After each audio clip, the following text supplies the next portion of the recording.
marketing, entrepreneurship, and all things small business.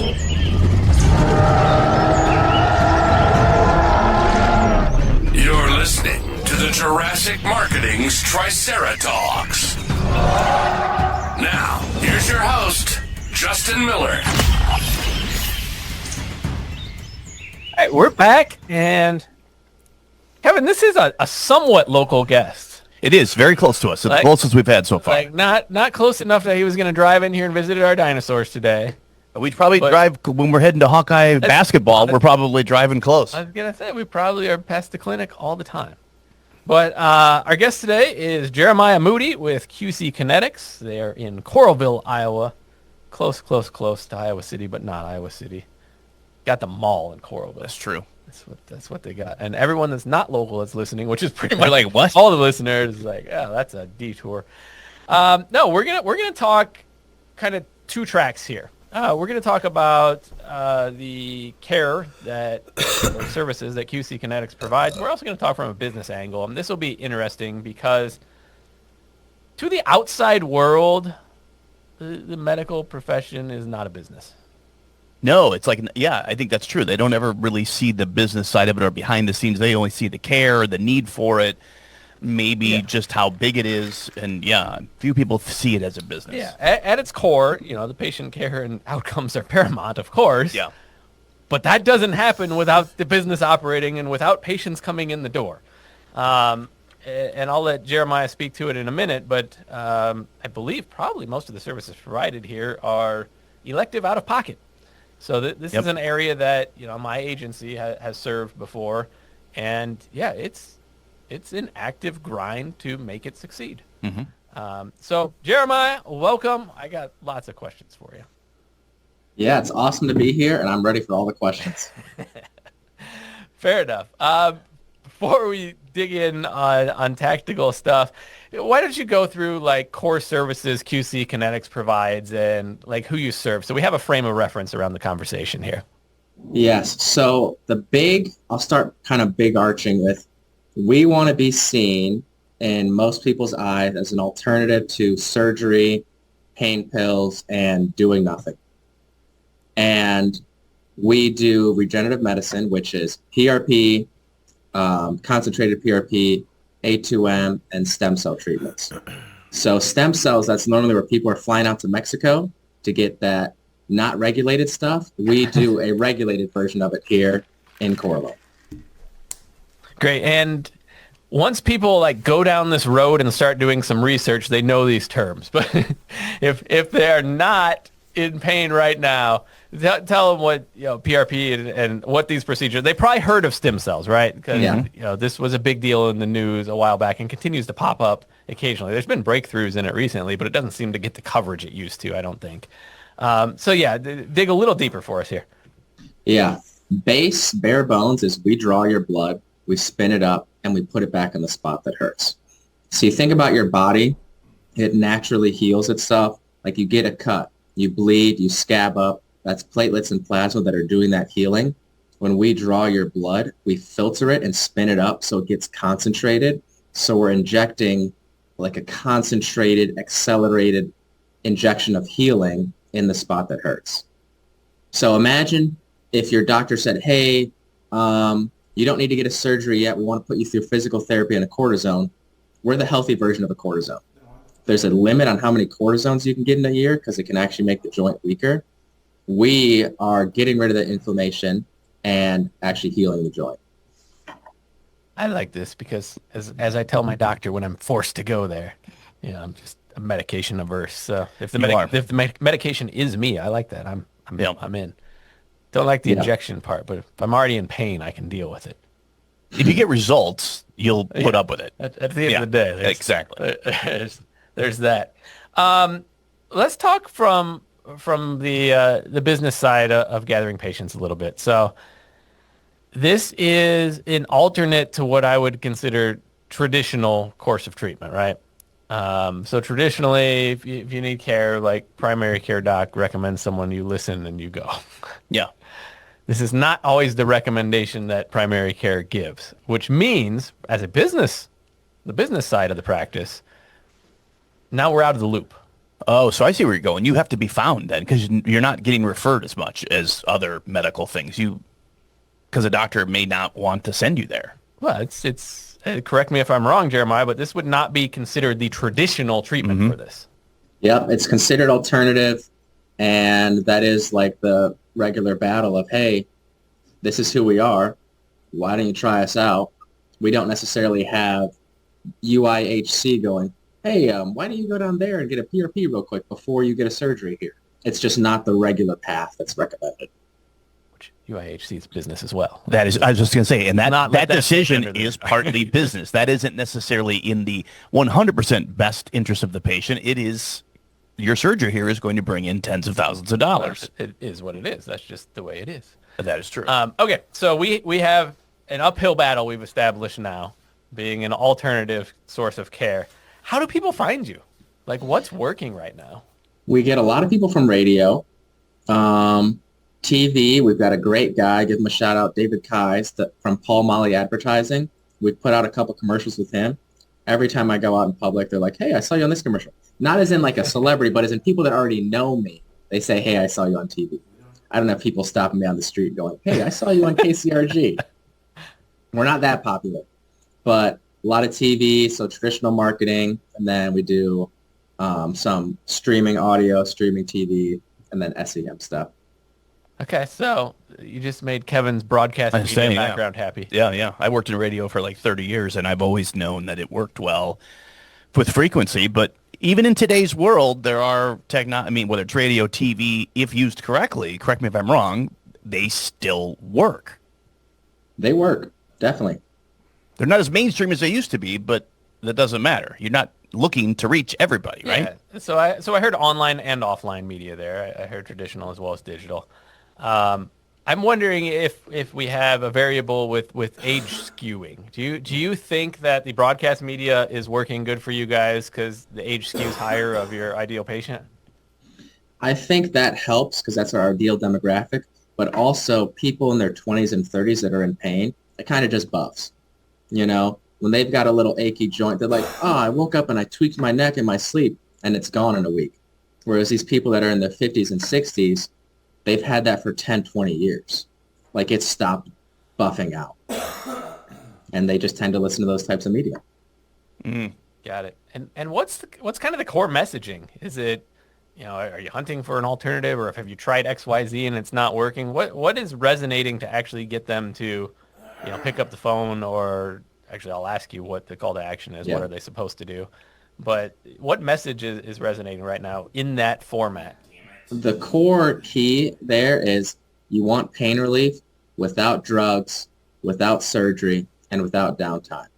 So you can come in and get some treatment done. You walk out of there. If we inject your knees, you're not leaving on crutches. You don't have to leave in a wheelchair. You're not restricting anything for an X amount of time. We're not saying take these pain pills, and we're not taking away your joint and putting in a new one. And when that doesn't work, you go, I want my old knee back. Sorry, it's in the trash. So no surgery, no pain pills, no downtime.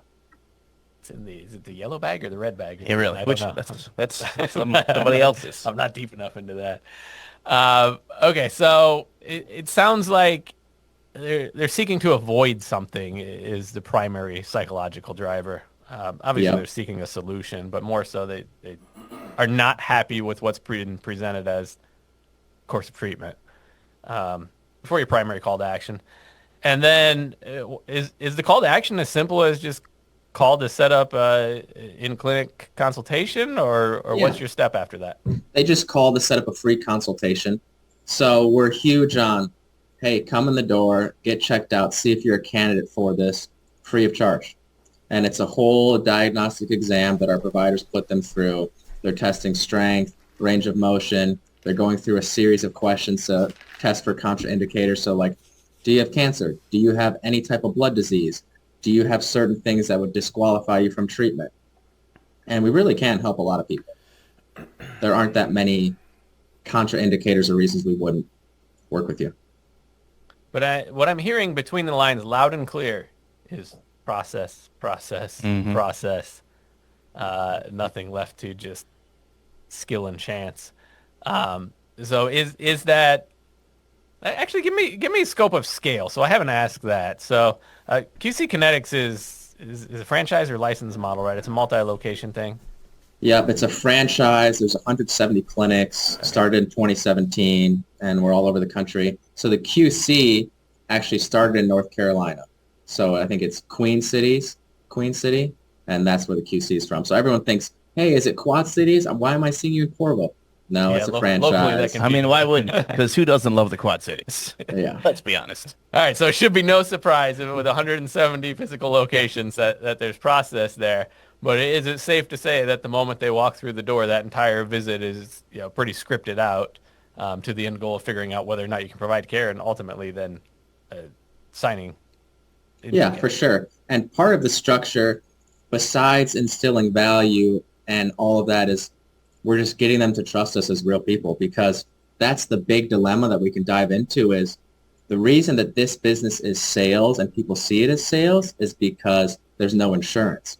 Like if Yeah. you go to the hospital to get a surgery, you never talk to the insurance agent to say, oh, how much is this going to cost my claim on my claims? How much am I going to pay an out-of-pocket deductible? Whereas I just give you the number right up front. And so like I'm the bad guy. Whereas you can disassociate your doctor from insurance. Here is talk to me. Yeah, so Yeah. you have that objection, and it's probably the primary objection. It's first, it's can it work for me, and second, it's what it costs. Yep. And if I'm not mistaken, I believe that can go into five figures in the stem cell arena easily. So outside of the healthcare world, we'd call it sales choreography. Yeah. There's probably a more delicate term in the medical world. There seems to be different terminology for everything, but that's a appointment. There's pre-appointment, and then there's during that appointment sales choreography through the whole thing, to where if they are a viable candidate for the treatment, we've done everything we can from a process standpoint to enroll them as a patient towards the end of that. And how does that typically go? So in a business world, like there's a close, right? We're signing a contract of some sort and getting funds at that point. What does that look like in general, not specific to a case here, but in general in this type of setting? What do we have to overcome to have that be a success for the clinic at the end of that visit? Yeah. So just rough timeline is you schedule an appointment. I call you. I do a little bit of discovery, get to know you, just so you're walking in the door. You know one person, one face. Then I bring you back into a room, go a little bit deeper, what it's stopping you from doing, like, hey, your knee hurts and you can't walk anywhere. Well, in 6 months from now, wouldn't it be nice if you could walk to the bathroom? Wouldn't it be nice if you could get up off the toilet? Provider comes in, does an exam, then she talks to me. It's a customized protocol plan. I go and I present it. And the big objections are, obviously, does it work for me? So people that are more into their research, they're like, how about knees? How about shoulders? I read some articles and it was X amount for this stage of osteoarthritis for these people at this age group. Other people. Oh yeah, you you got Google telling them Yeah. projected industry price ranges too, so that's even more Yes. difficult. Yep. And then cost. So cost, will it work? I need to talk to my spouse, which really is just cost. And sometimes people are worried about the timeline of things, but those are normally just the snowbirds where they're like, am I going to be able to get it before I go down to Florida? And it's like, yes, we will arrange it properly. We're not going to let your vacation get in the way of you being out of pay. Yeah, so it's the same core sales objection any business has: time, money, decision maker not in room. I mean, those are your will it work proof. Yeah. With some more guidelines around it, unfortunately for you guys, a little trickier we had just last episode, we did a lot about testimonials and stories, and you certainly can use patient stories, but it's in a little bit different frame than it would be elsewhere. Yeah, a testimonial might. I'm glad to know that it worked on Joe from Iowa City, but like, will it work for me? I might have more doubt. A testimonial works, but I still want to know, like, tell me for real, like, what's your success rate on this? How does that work? Okay, so that's like the second half. So, okay, we have a patient now. We've started treatment. This is not like an instant results fix from my knowledge. So how do we keep them happy through the process until they get to the result they're seeking? Yeah, so obviously not instant result, even though we do have some people where they walk out feeling better. You really just have to frame it as, hey, this is a long-term journey. It could take up to 2 years, 18 months to 2 years to have the full effects, but that doesn't mean you're not going to see progress along the way. But also remember that we're putting in fresh healing, which can cause inflammation. So you could be sore. So really it's just giving the right expectations of, hey, if you're sore and for 2 days and you're a little more sore, don't be stressed about it. Hey, if you felt different after this treatment versus that one, well, they're different types of injections. So as long as you paint the picture in their mind that this is not a magic pill, even if you had surgery, the surgeon would tell you it'll take a year before you feel normal again. A lot of it is just saying things in a way where they understand that it's not perfect, it's a process, it's a journey, and we're with them the whole way. And I don't want the message there to get lost on people that aren't in the health arena, because it's the same thing. Like, not instant results, setting the expectations properly. In other industries, we're going to break some stuff to make it better. Like, you're not telling them you're going to break stuff, but we're going to have inflammation, which is what we're trying to fix. It's the equivalent of like every prescription drug, the side effect being what it's trying to fix, right? Yeah. Trying to treat depression, you may have increased suicidal thought. Trying to fix stomach pain, you may have irritated GI symptoms.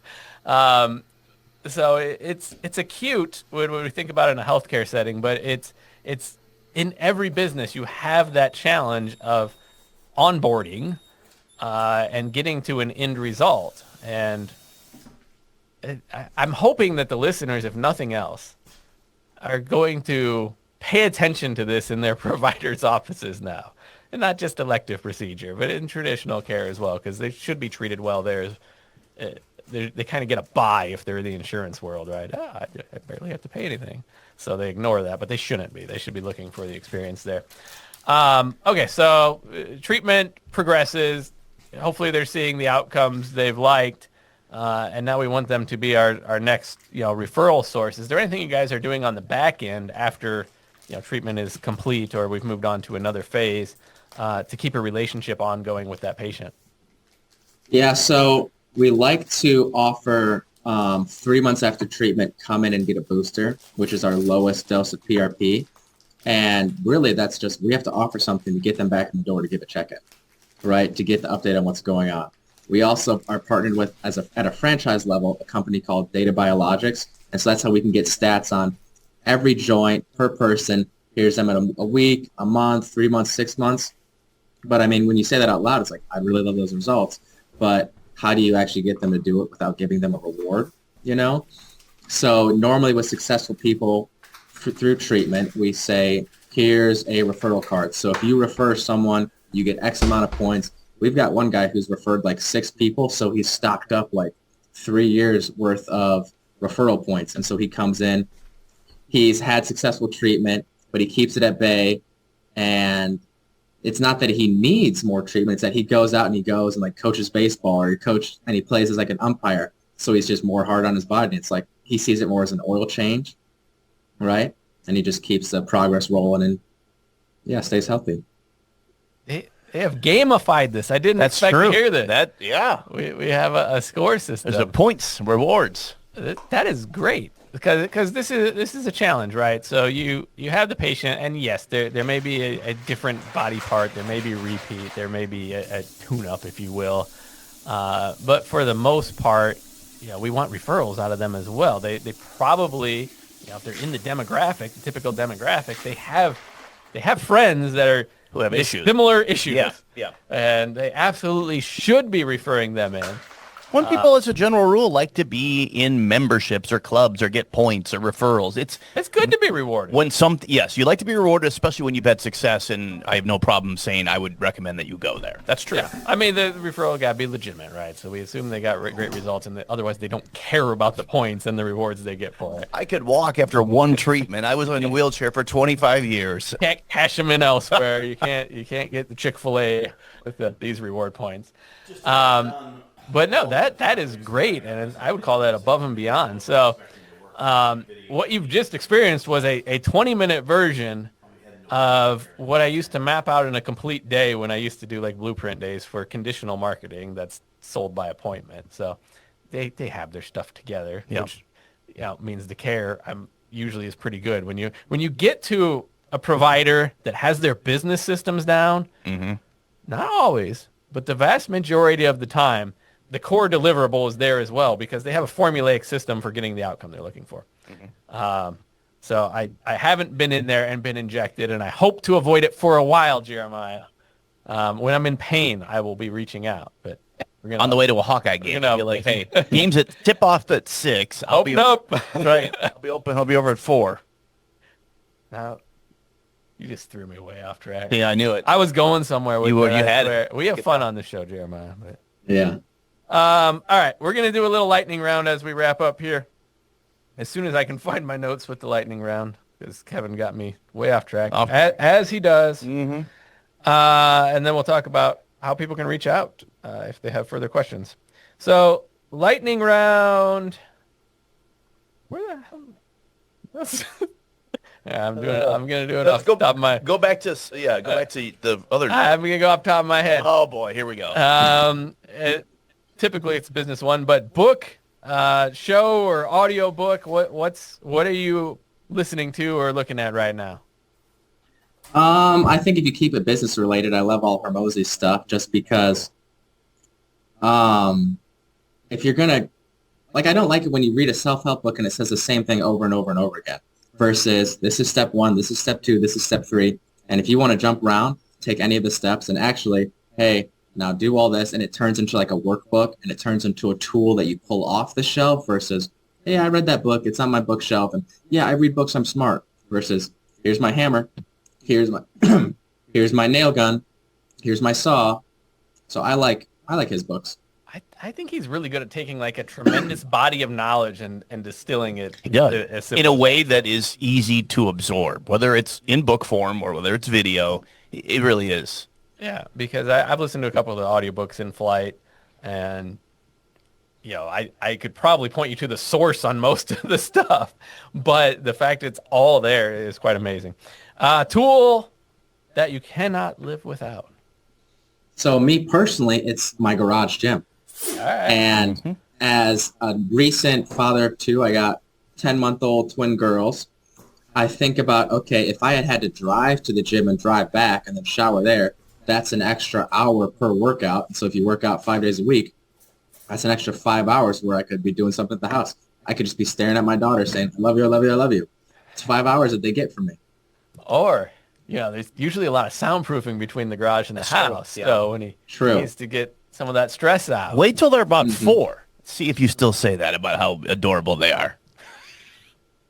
We love our daughters, but it's funny how when they get a little bit older and they start having their own voice. No, he's got twins, Kevin.